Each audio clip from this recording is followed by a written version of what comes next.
You know, honestly, this is very representative of what it's like when we do this in the studio, because we always say 12 and then we usually get started at like 12:30. So you're getting not like the sugar-coated experience, the real speakeasy experience. Yeah. I live in California now, so I'm 2.5 hours early, actually. Yeah, no, we usually record this at 9 o'clock in the morning for you, which is like, not that it stops you from having two Negronis before we start. Exactly. Are we going? Let's go. Yeah, let's do it, man. So you don't shun the devil with your rock and roll load. Knows that country music's gonna save your soul. The devil finds his groove in them rhythm and blues that sound. It's gonna get you sun in the air. Welcome back to the Speakeasy. I'm Damon Bolte. I'm Sother Teague. And I'm Greg Benson. And thank you to all of you for being here for our live, what is apparently our second live episode. We actually forgot we did a live episode like 4 years ago. At Tales of the Cocktail? Yes. How could we forget? How could we ever forget that we recorded a live episode in New Orleans during Tales? It doesn't sound like us at all.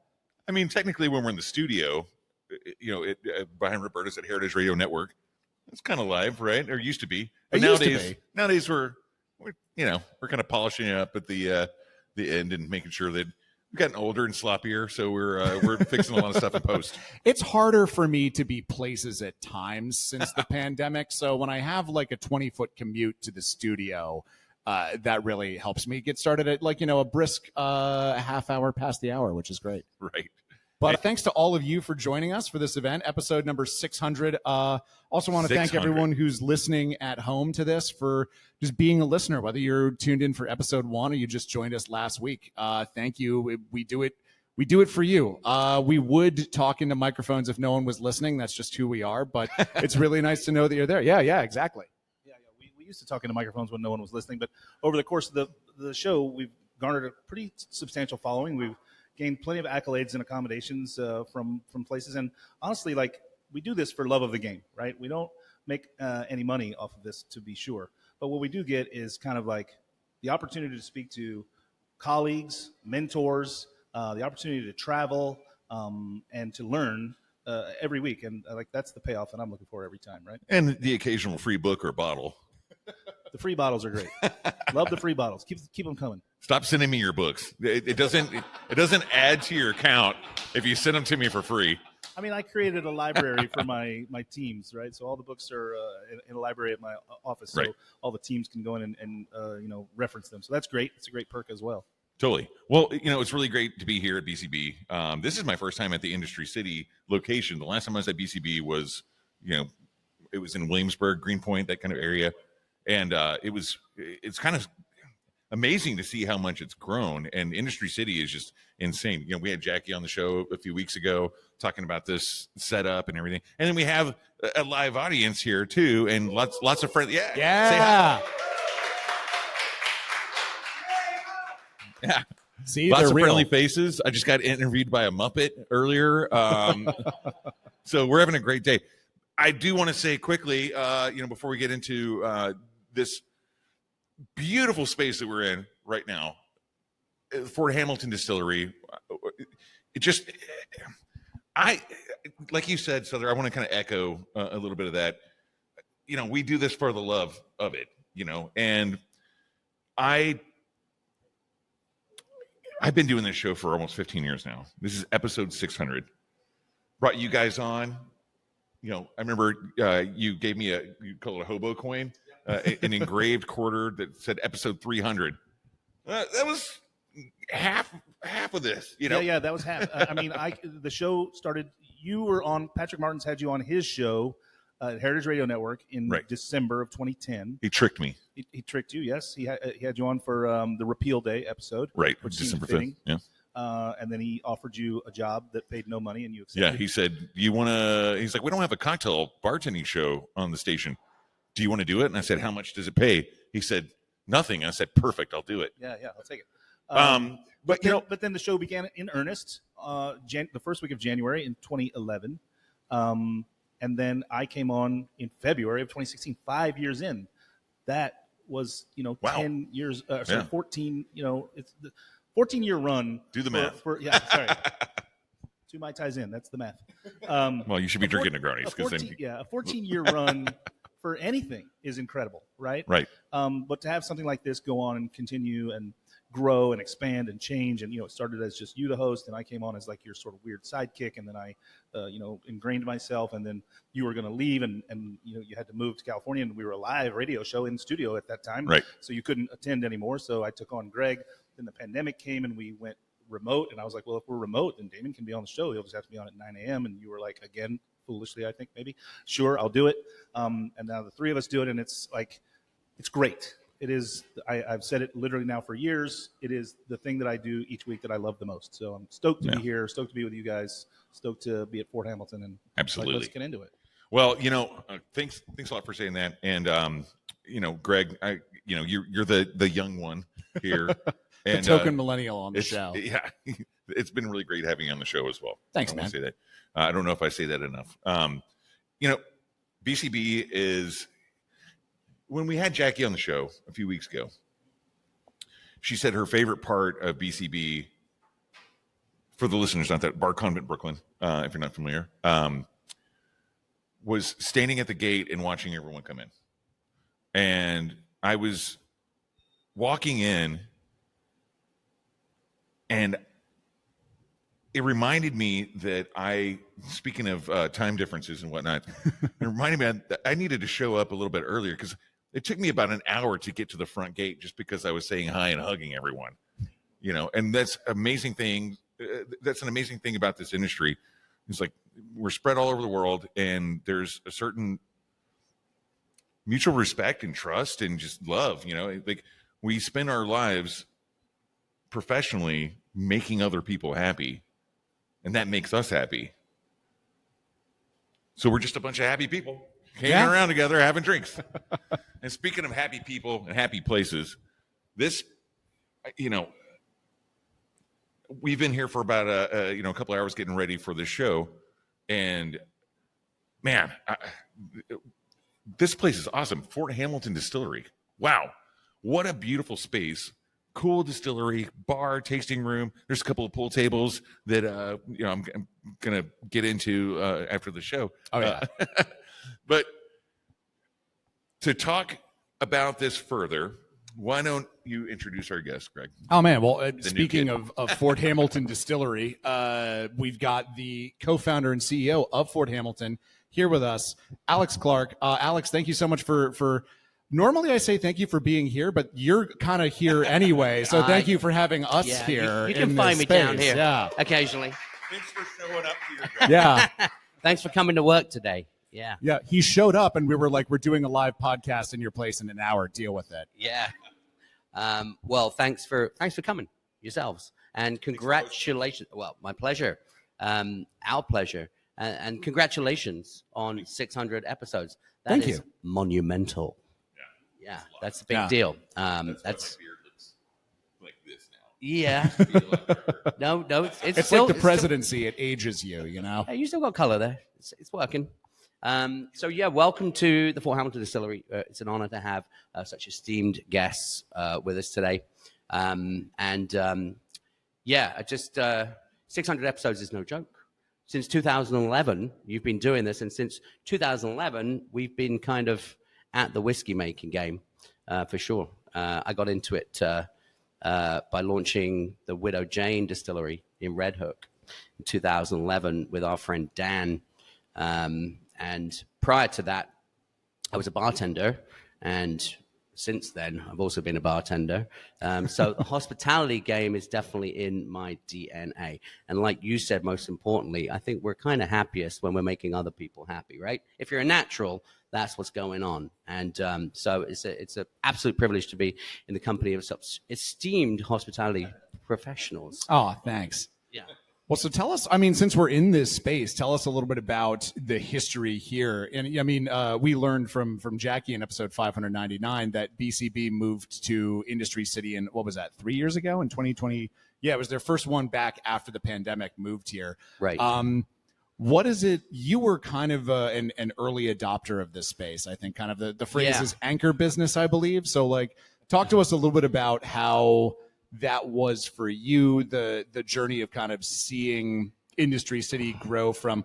I'll be honest, I was a little sus about Industry City at the very beginning. It kind of felt like someone was trying to make fetch happen, but like it has had a really cool organic growth that's been fun to watch from something that was just kind of like plunked down here into something that the neighborhood in Brooklyn and New York as a whole has really adopted. So like, what has it meant to you to sort of watch that happen? Yeah, I mean, good question. I mean, for starters, these buildings were put up in the late 1800s, and it was like a one-stop shop for production, manufacturing, and distribution across America. So they would actually float railway cars across New York Harbor from New Jersey to literally like 2 blocks from here, which is why there's rail tracks all through the streets down here. Yes, absolutely. Yeah, it's bumpy, no doubt. So, yeah, they would basically float these rail cars on the Cross Harbor Railway Company barges and then unload them onto the tracks here, roll them, I suppose, into the courtyards here in these giant buildings in Industry City, which used to be called Bush Terminal back then.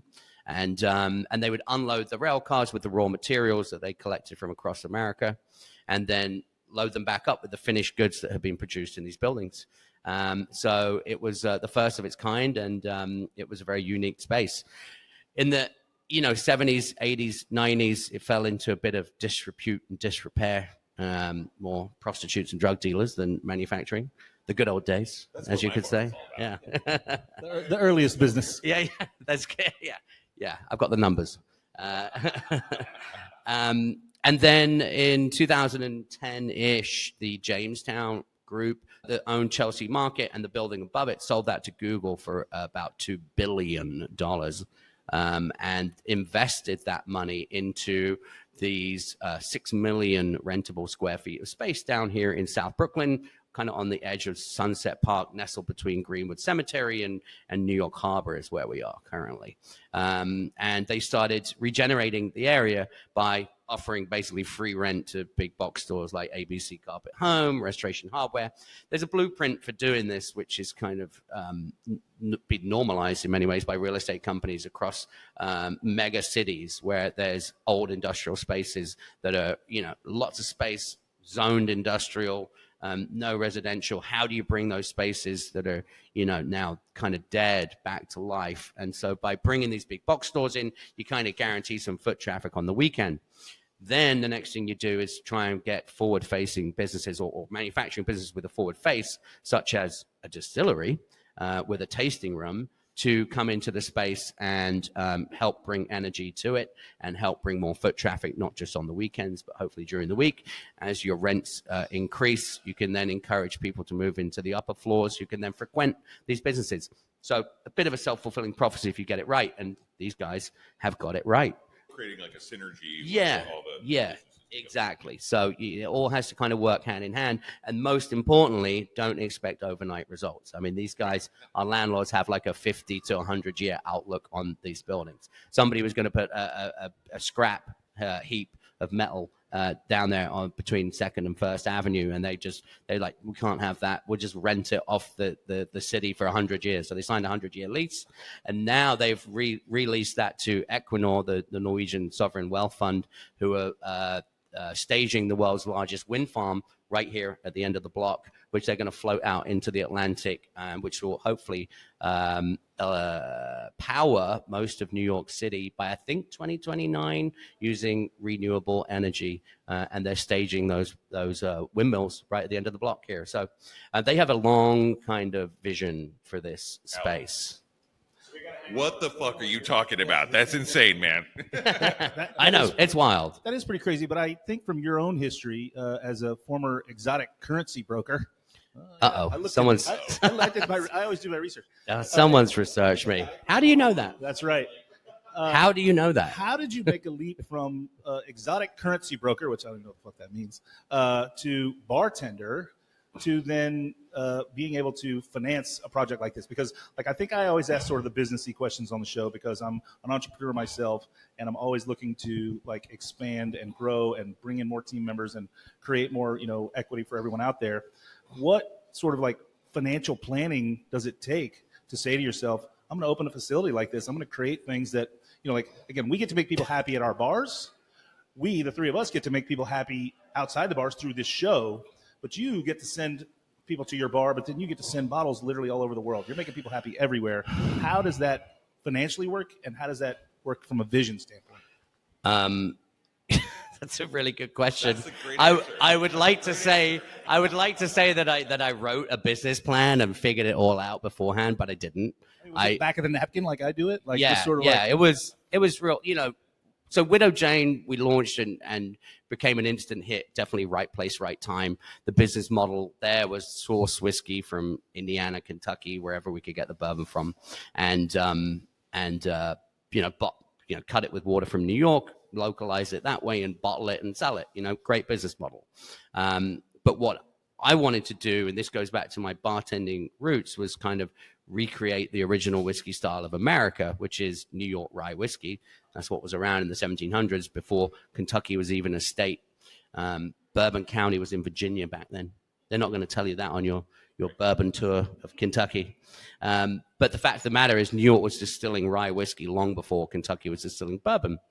And as a bartender for many years, I wanted to bring that style of whiskey back to life. And I was very passionate about it and stubborn and pig-headed, frankly. And I was just like, I'm going to do it, come hell or high water. But I guess going back a little bit, yeah, good question. How does an exotic currency options broker become a bartender and then a distillery brand owner?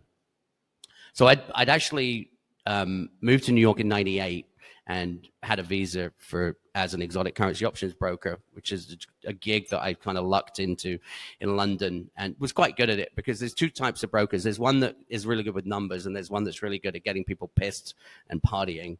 And I'll let you guess which one I was. The latter, yeah. Yeah. But I was the latter one, right. And I'd actually bartended my way through university and in the UK at the Antelope in High Wycombe, at the Sun and Doves in Camberwell.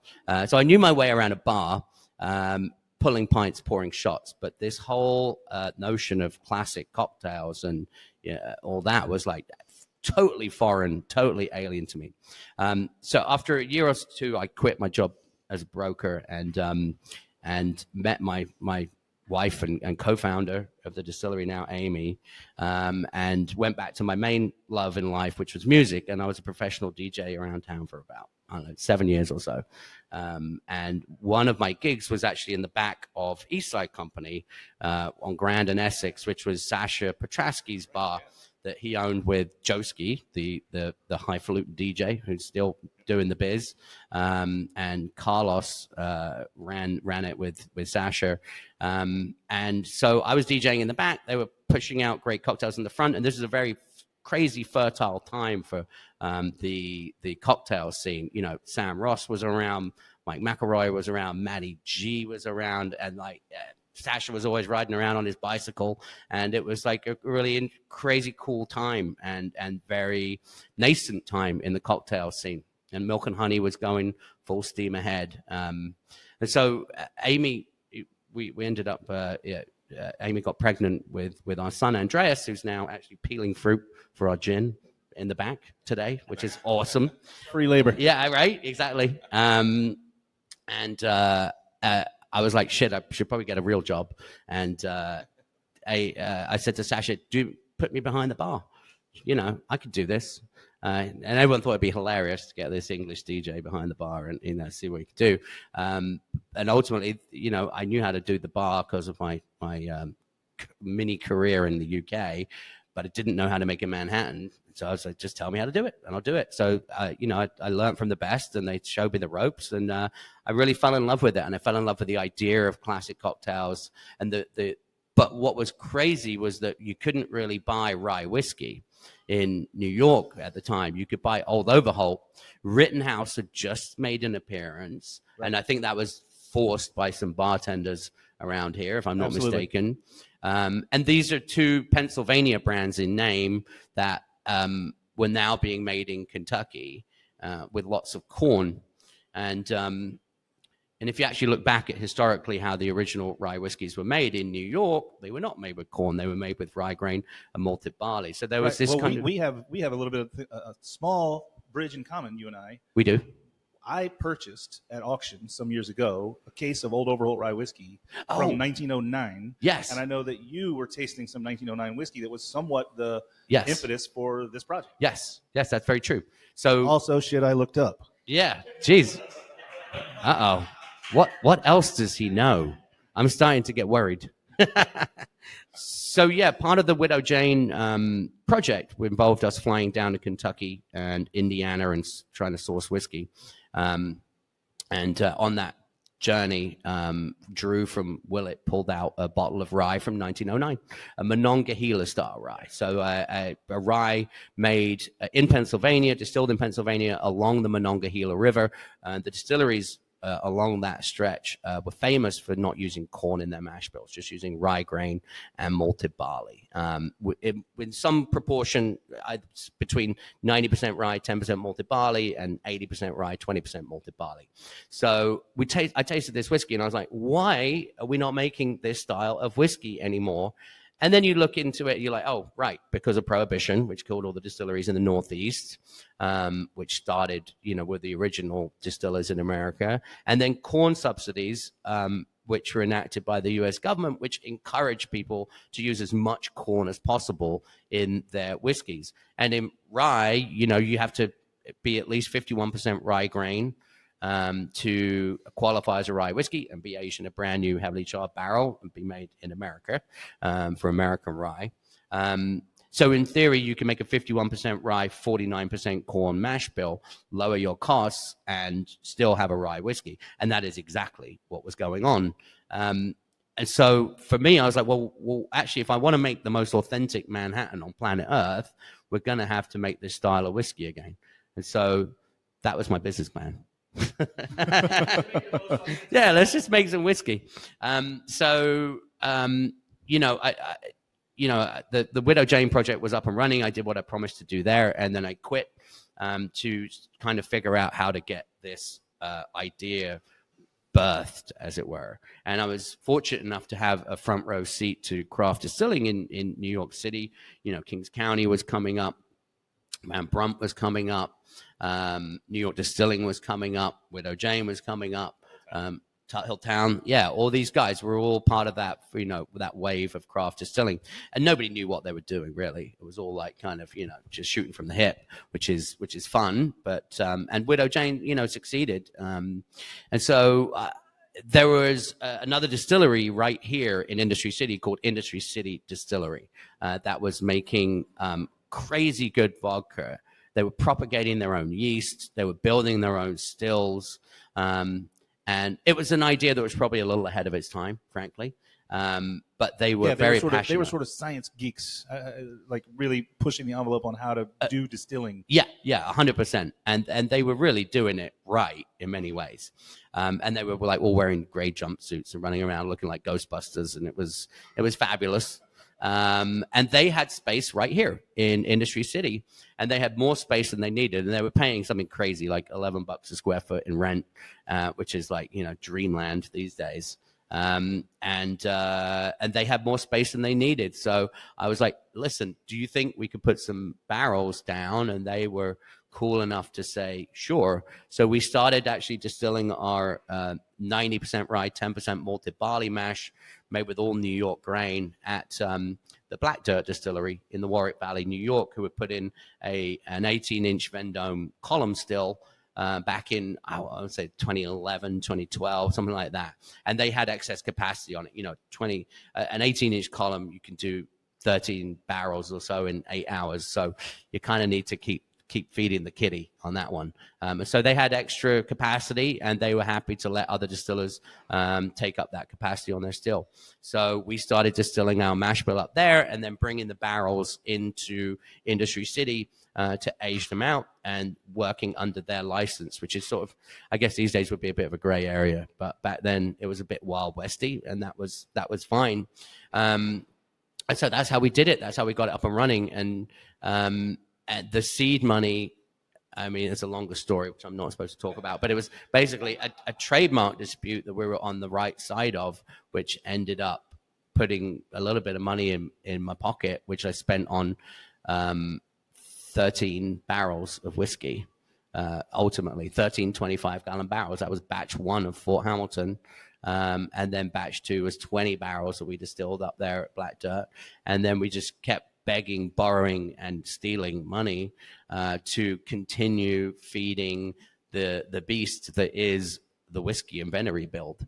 And that's the hardest part of this project. And that's probably the thing that I least understood when we started, was that you just have to continuously make more whiskey. And you can't just like make a batch of whiskey, wait 3 years to sell it, and then make another batch, because then you're going to be waiting another 3 years. And ultimately you want your whiskey to get older and older as you go. So we've built out this brand, with bootstrapped it to start with. I went back to bartending after I quit Widow Jane. I did 6 years at Maria on Central Park South, and bartended there. And the first batch of Fort Hamilton that came out, I sold some of it to myself at Maria, which is a great business model. Yeah. And then I opened up Columbus Circle Wines as one of my earliest accounts, which was literally right next to Maria. So I would pour people Fort Hamilton at the bar, and then they buy it at Columbus Circle Wines. And then, getting them coming and going. Yeah, exactly. Yeah. That's the model we're all searching for. So you had to do probably then what all distillers have to do, which is you have to make something that can be made and bottled right away. So did you start making vodka early on? Did you start making your unique gin early on? No. That would be too reasonable. We did everything completely arse backwards. And in some ways that's actually worked in our favor, because I saw a lot of distillers that were doing that. They were making vodka, making rum, making gin, anything that doesn't require aging, and getting that out in the market. And then the problem was that when they did release their whiskey, everyone was like, what are you doing with whiskey? You're a vodka company.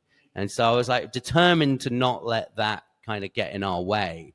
And also we didn't have a distillery at the time, right? We didn't have this space that we're in. We were using other people's spaces. So it was, I couldn't be as creatively flexible as I probably would have been if we'd have raised a shit ton of capital and built our own space and took on all that risk immediately. But I saw a lot of people releasing whiskey as well that was not very good, because they were forced to, because they had to pay their rent. And so what we did is just try and keep our overheads as low as possible for as long as possible by using other people's spaces, other people's licenses, and then build our gypsy distilling. 100%, yeah, totally gypsy style. And we just about got away with it. We were friends with the right people. People were really nice to us, nicer than they could have been or should have been potentially. And we were very blessed in that way. So we've definitely rode our luck a lot in this business. But you kind of have to. You need a little bit of luck. You need a lot of passion, and you need to have a lack of fear. You need a lot of friends too. You need a lot of friends. A lot of friends. So I have a question for you. So go for it. You talked about making the perfect Manhattan. Yeah. I moved from Oklahoma to New York because of the Manhattan cocktail. What is your perfect Manhattan? I mean, not like perfect, like split vermouth, right. But also, you said something about gin, so I want to know what your martini spec is too. Okay, all right. Well, let's do this. It's a complicated question on the Manhattan, right? Because I'm a real whore for a black Manhattan, no doubt about it. I do like a black Manhattan. That's a great cocktail. Right. And I think actually my favorite makeup was made of a Manhattan was made by my friend John, who I bartended with back in the day. He did a 2 ounce of rye, our single barrel rye. It's perfect for this, with the 90-10 mash bill. Half an ounce of sweet vermouth. Carpano works really nicely, but a whole ounce of Carpano can be a lot. It's quite rich. So half an ounce Carpano Antica formula and a half an ounce of Punta Mes with an orange twist. Vermouth. Get that chocolatey yum in there. Absolutely. Yeah. So that's like for like a really delish Manhattan. That's my go-to. Our hands are tied a little bit here because we run under a New York farm distilling license. So our entire bar program here is built out using New York State ingredients. And I don't think Punta Mes is made in New York. It's not. Last time I checked. You know, okay, before we get to the martini thing, though, I mean, like, we do need to call out Ralph Lorenzo from Tuttletown, you know, with like the farm distillation license, you know. Yeah. And I think there's something really cool about that. You know, we've had the, you know, we've talked with them at length on the show before, and having that localized, you know, well, one, I worked on a menu as a consultant on a place that only wanted to do domestic spirits. And I was like, well, you're idiots, because that means you're cutting out tequila, which means you're cutting out the margarita, which is the #1 selling cocktail in the whole world. Right. But there is something cool about having a localized ingredient. And, you know, being here at the distillery and at your bar and having your spirits and these cocktails, you know, I think there's something magical about, you know, a time and place, right, with a cocktail. And, you know, you mentioned, you know, Milk and Honey back in the day, and Sasha Petraske, you know, wherever he is. There was a specific, actually, our friend Heather is here. She has a book. It's Robert Simonson's Modern Classics of the Cocktail Renaissance, right? And, you know, there's some of those cocktails in there that are just like, you know, Audrey Saunders, like the Little Italy, and, you know, and like you said, like Manhattan, and like, you know, a lot of those Milk and Honey cocktails, like they really kind of call out a stamp in time that's very specific for New York City, you know, New York State, I guess, too. The thing that got me about, I actually have one. Richie Baccato gave me one of Sasha's shakers. Nice. And so I have that at my bar, Green Army.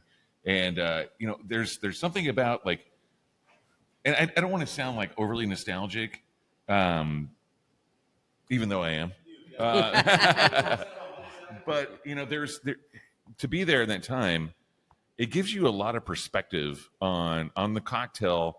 And for you, being on the distillation side, but having the bartending experience in New York City, that must be really special for you, right? I mean, like, there's, like we said at the top of the show, like, there's a lot of passion involved in this industry, and, you know, I'm sure you've got a billion stories about that. Oh yeah, I got some stories. Yeah. But, you know, like, to me, it's what I'm hearing from you, like, this success story. You might disagree with that word, but because we're all in the business, and we got to keep the business going. But the kind of success of, like, building this amazing distillery and career in this from that era, it must be like, you must feel like a gatekeeper in a way, you know, like, or so. Well, are you writing a book? I mean, like, no, I don't know if anyone want to read my book. I would. I'll have a drink with you and tell you all the stories. There you go. Maybe I will one day. Maybe one day. Yeah. Yeah, I think that's what does set us apart slightly, and is a real point of differentiation with us versus other distillers out there, is that very few people have come from the you know, the bartending side of the world to end up launching distillery. A lot of people work for distilleries. A lot of people work for brands from the bartending side of the world. It makes sense. But to actually launch your own brand with that knowledge, not a lot of people do that. And one of the reasons is, you know, bartenders don't make that much money. And that's one of our strengths in a way, is that we're bootstrapped. And it's also one of our weaknesses, right? We don't have a lot of cash, never have done. But what we do have is a ton of passion and knowledge about what makes bartenders tick and what they might be interested in on a bar. And it's amazing how few people actually consider that when you start in this business. A wise person once told me, you're not in the whiskey making business, you're in the whiskey selling business. And that is probably the wisest advice I could ever give anyone in this on this side of the fence, is that you know, you might be passionate as all hell for what it is you're making, and rightly so. You have every right to be passionate about it. But is anyone else passionate about it? Right. And that's a real question. And at the end of the day, we do make our rye, and we're madly passionate about it. But last year, Somewhere in the region of 2 million cases of rye whiskey were sold in North America, whereas 30 million cases of bourbon were sold. So bourbon's outselling rye 15-1 right now. To put that in perspective, in 2009, they started counting rye whiskey sales again, and they hadn't done that for decades. And in 2009, I think 89,000 cases of rye were sold in North America. So we've gone from 89,000 in 2009 to 2 million-ish, just under 2 million in 2025, so 2024. So, that's a monumental rise, but it still puts you way behind where bourbon is. I think it might have been like Jimmy Russell or maybe Drew told me, about 20 years ago or so. They were like, yeah, we spend about 363 days of the year making bourbon, and then we spend the other 2 making rye. You're right, exactly. So, I mean, I guess the point of that is that you can be passionate all you want, but you also have to make products that people want to buy. But I would also like to interject, like, if I was going into business of any kind, I think that, frankly, I would want to, and like maybe let's look at even the stock market. I don't want to invest in a company that's I don't want to invest in something that's sort of at its peak and sort of plateauing. I want to invest in something that's growing. Right. So when we look at those sales numbers that you just described, rye is the place to be. Right. Bourbon is a place that's already been. Right. And I think that's why we started out going hard on rye barrels. For starters, we knew that was our passion, and that's what we wanted to start aging as quickly as possible. Secondly, young rye whiskey is actually quite pleasant, whereas young bourbon whiskey is not. And it belies its youth and is a bit rocket fuely, whereas young rye has this green grassy note to it, which is really alluring and tasty. So I knew that because we didn't have any money, we were going to have to start selling our whiskey a little bit sooner than we otherwise would. So one of the reasons we're actually in Industry City is because there's steam generators in the courtyards here. It's a very old-fashioned buildings, and they have steam generators that heat these buildings during the winter, which is traditionally how Northeastern ryes were aged. David Wondrich wrote a great article on the rise, death, rebirth of American rye whiskey, and in it he writes that there was a fire at the Overholt Distillery in Pennsylvania in the late 1800s, and they put the fire out by smashing the steam pipes in the rick house. And I was like, why on earth are the steam pipes in this rick house? As I was researching this project, it was like, oh, they're heat cycling these barrels, and in actual fact, that's exactly what they do. So one of the reasons that we like being down here is because that heat cycling the barrels occurs here, which means basically that our whiskey is maturing at a faster rate than it would if it was sitting out in a freezing cold field in the middle of upstate New York.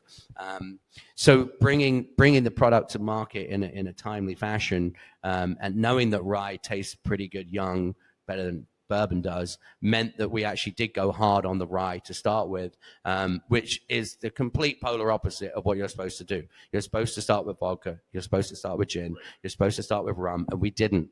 We started with rye, and we didn't quit the day job, and that was the most important thing. Don't quit the day job. And now we've backed into more recently our gin in 2022. So we moved into our own distillery space here in Industry City in 2020, just in time for the pandemic.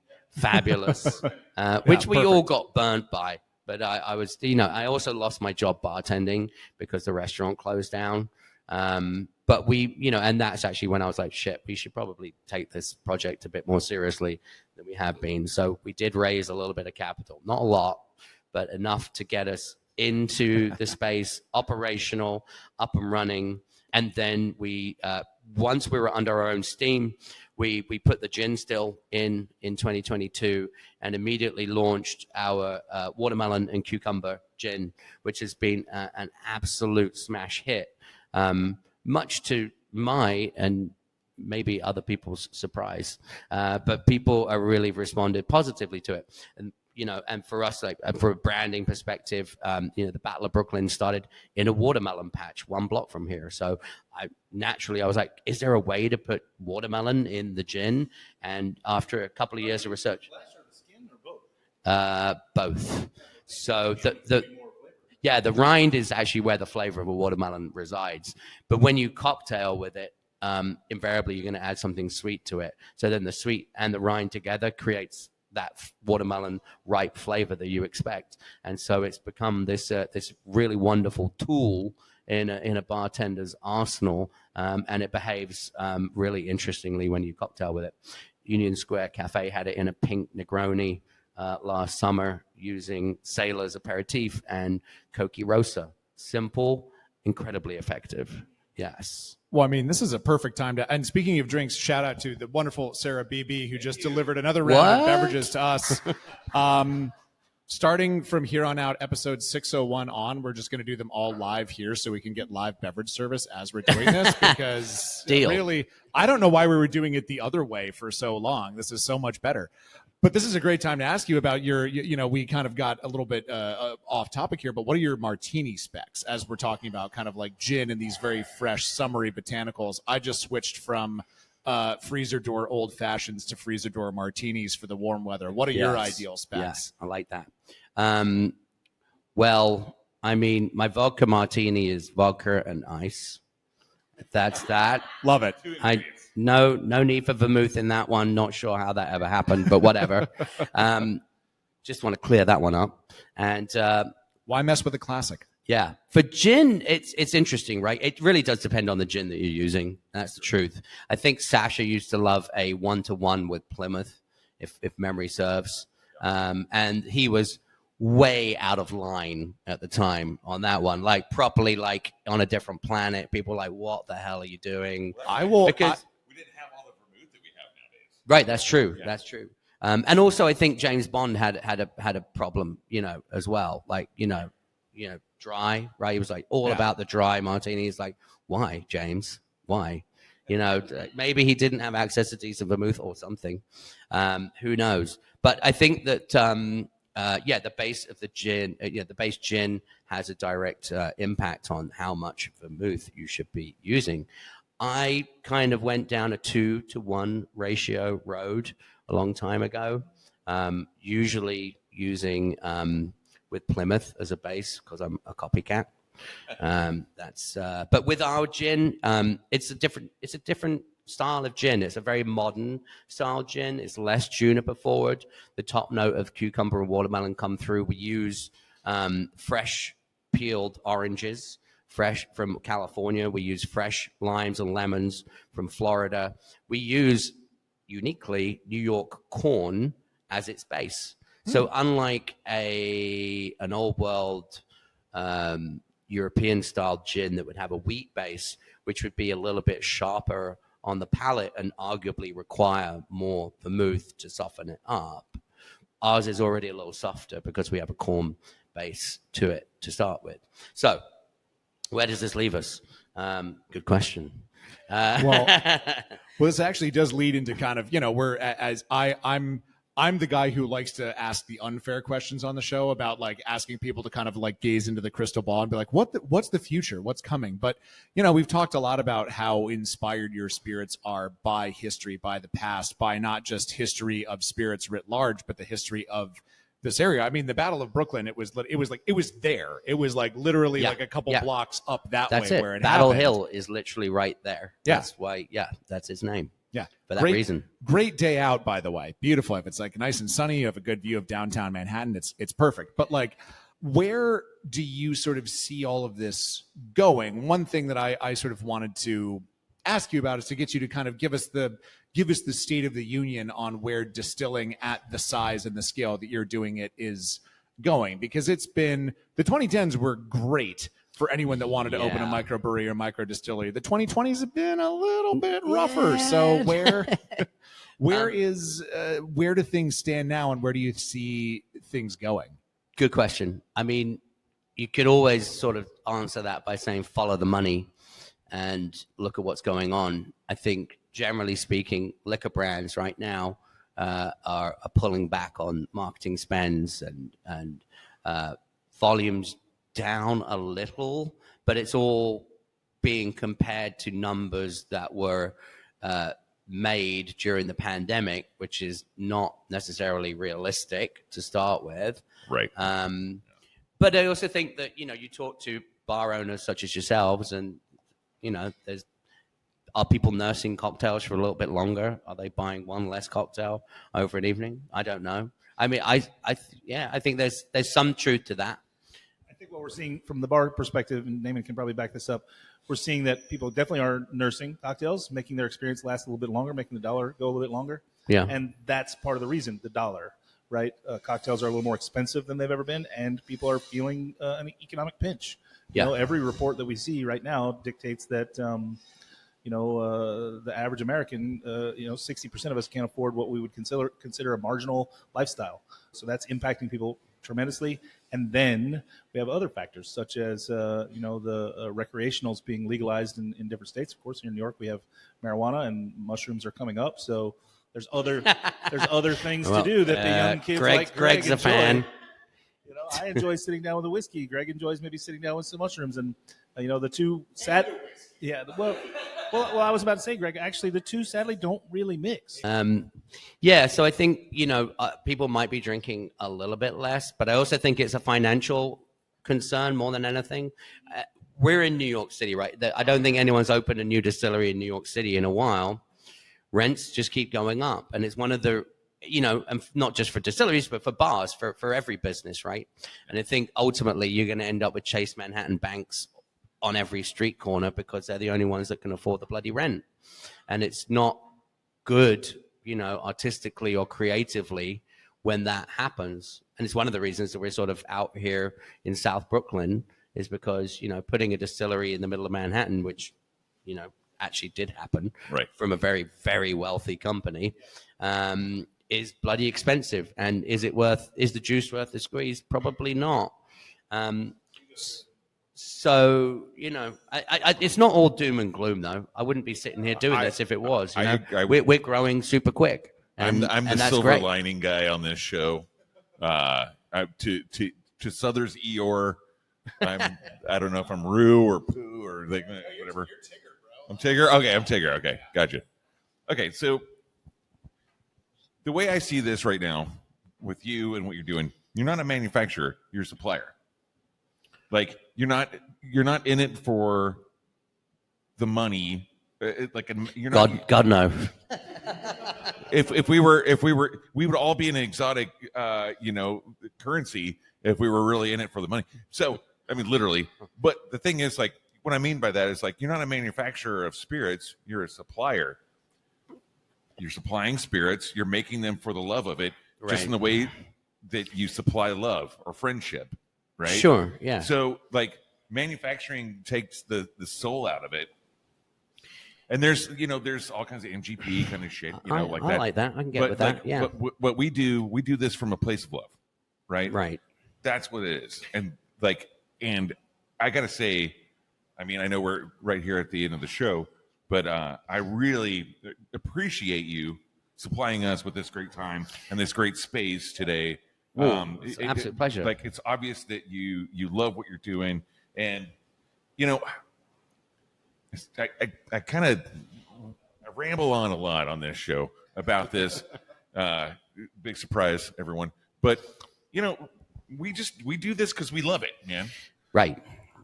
How cool is it that we're sitting here having cocktails, talking about what we love to do with all these great people here that love this as well. Like, we're all we're just so into it, blessed. and it's absolutely it brings blessed us together, and we're absolutely blessed for it. And maybe you make a couple bucks on the side, Yeah, maybe that's secondary to having fun and making friends. And doing good. And here we are in Industry City, Fort Hamilton Distillery during Bar Convent in Brooklyn.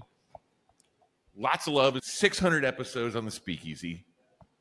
Like, it's amazing, like, just to think about, like, how cool it is that you got into this industry the way you did, the way we all did, because we come from we're all enthusiasts, and we just want to, like, feel good around each other. We want to have those personal connections. That's why we like bars. That's why we go to these conventions, right? And it's why we wear watermelon jumpsuits. I don't know if you got that on the camera, but Amy's got this really rad watermelon jumpsuit. I'm getting the name of the we'll be twinning next BCB. It's just so cool to be here with you, and hear you talk about this, and obviously you're in it for the right reasons, and it really shows, and it comes out the way you speak about it, and we just really appreciate you being here, and especially for our esteemed guest on our 600th episode of the Speakeasy. Thank you for having me, and thanks for having us. We're in your space, man. You guys are doing great work. Keep it up. Man. Do another 600. Well, same for you. Same for you. I do want to do some shout outs though, right here at the end. I've been doing this for almost 15 years now, 600 episodes. I'd be remiss to not mention Patrick Martin, the founder of Heritage Radio Network, our original producer, Jack Inslee, brother to mine. Like, what a great guy. He's out in LA now, but we don't judge him for that. Armin, who helps produce our show, great guy, and the rest of the Heritage Radio Network community, and everyone who supported us. And I was downstairs earlier at a tasting event, and someone came up to me, and her name is Rochelle, and she said she used to work in the medical field, and she was like, I got into the service industry because I started listening to the Speakeasy, and now she's been in it. Now she's a bar manager. So it's cool that we can steal people away from their professional careers in medicine, law, and finance, and exotic currency to be part of our party. So thank you, Alex. I really appreciate you, brother. Thanks for having me, dude. Yeah. Thank you. Well, hey, I guess this is the part where I say that's going to do it for us this week on the Speakeasy. Thank you so much for joining us for episode 600. All of you who are listening to this on YouTube, on Spotify, on Apple, wherever fine podcasts are sold. But also thank you to our studio audience, everyone who came out today. Thank you. It's a very rainy day here, so we appreciate that you dodged the rain from one of the buildings in Industry City to the other to be here. Yeah, exactly. And thank you to you, Alex, and to Amy and everyone else at Fort Hamilton for not only your hospitality, but your hospitality. Yeah. Cheers. Cheers. Come back anytime. I want to say this real quick before we go off there. I didn't say it, but Greg, Sother, thank you too. I didn't mention that, but love you guys. Love you too, man. Cheers. All right. Cheers, everyone. That's it for the Speakeasy. Yep. That's it for us this week. Tune in for episode 601 and beyond. But that's my. Well, you know what? No. You earned it, buddy. Yeah, that's yours. Until next week. Cheers, everyone. So you don't charm the devil with your rock and roll load. Knows that country music's gonna save your soul. The rebel runs